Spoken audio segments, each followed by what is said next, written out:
My name is Nchima Kapoma. I come from Zambia and I'm a student at Carnegie Mellon University. I'm currently pursuing a Master of Science in Information Technology.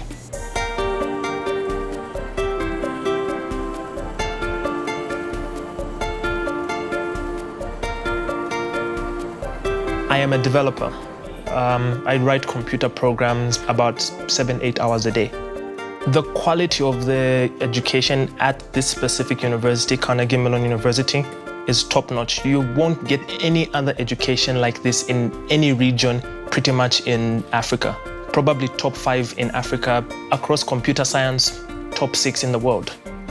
La prestigieuse université américaine Carnegie Mellon a créé un campus d'élite consacré aux technologies de l'information et de la communication au Rwanda. En Afrique, la révolution technologique est en marche.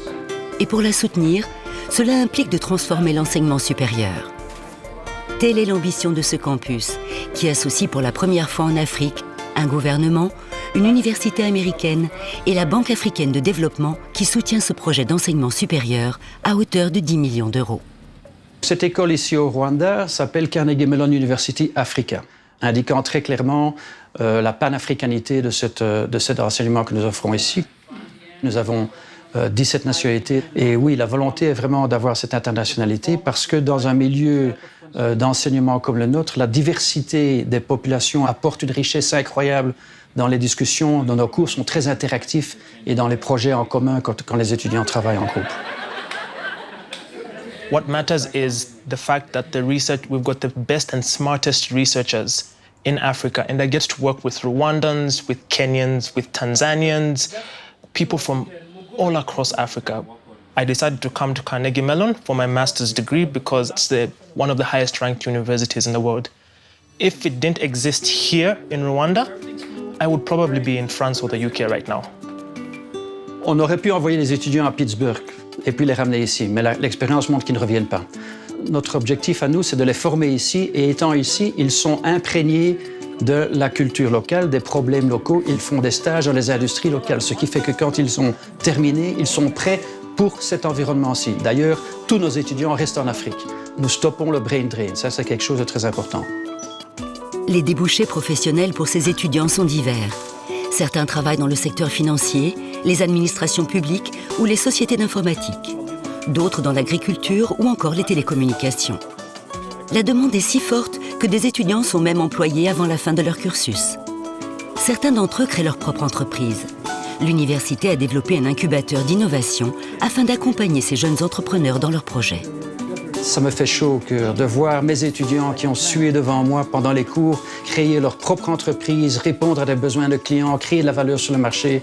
Ça me fait chaud au cœur.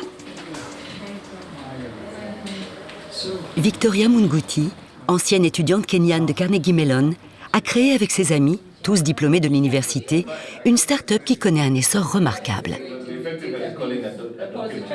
Our company works under 3 service domains, which is infrastructure and cloud, big data analytics, software and APIs development. We thought of forming a startup company that creates value and impacts the society in the ICT industry. So there are very many opportunities revolving around ICT itself. And when you look at countries like Rwanda, which laid down the correct infrastructure, it's in place, and they want to be the ICT hub of Africa, there could not be other good time to be in a country like now. Ça fait 7 ans que nous sommes dans le pays, nous sommes très satisfaits de ce que nous avons fait. Nos ambitions dans le pays, c'est d'aller beaucoup plus loin que ça. Dans une phase ultérieure, nous allons continuer à développer d'abord nos bâtiments de manière à intégrer des logements d'étudiants dans cette ville Kigali Innovation City, où viendront également s'installer nos propres étudiants lorsqu'ils démarrent leurs propres entreprises, mais également des entreprises extérieures qui viennent investir en informatique ici au Rwanda, de manière à créer cet écosystème qui va générer de l'innovation pour résoudre les problèmes non seulement du Rwanda, mais de toute la région. Dans la santé, l'éducation, les services bancaires, l'agriculture et dans bien d'autres secteurs, les technologies de l'information et des communications sont devenues incontournables. Grâce à ce programme, le Rwanda se dote d'une jeune élite scientifique qui a pour ambition de répondre aux besoins du continent. Transformer l'Afrique en une terre d'innovation et de technologie, Voilà le défi que souhaite relever la Banque africaine de développement.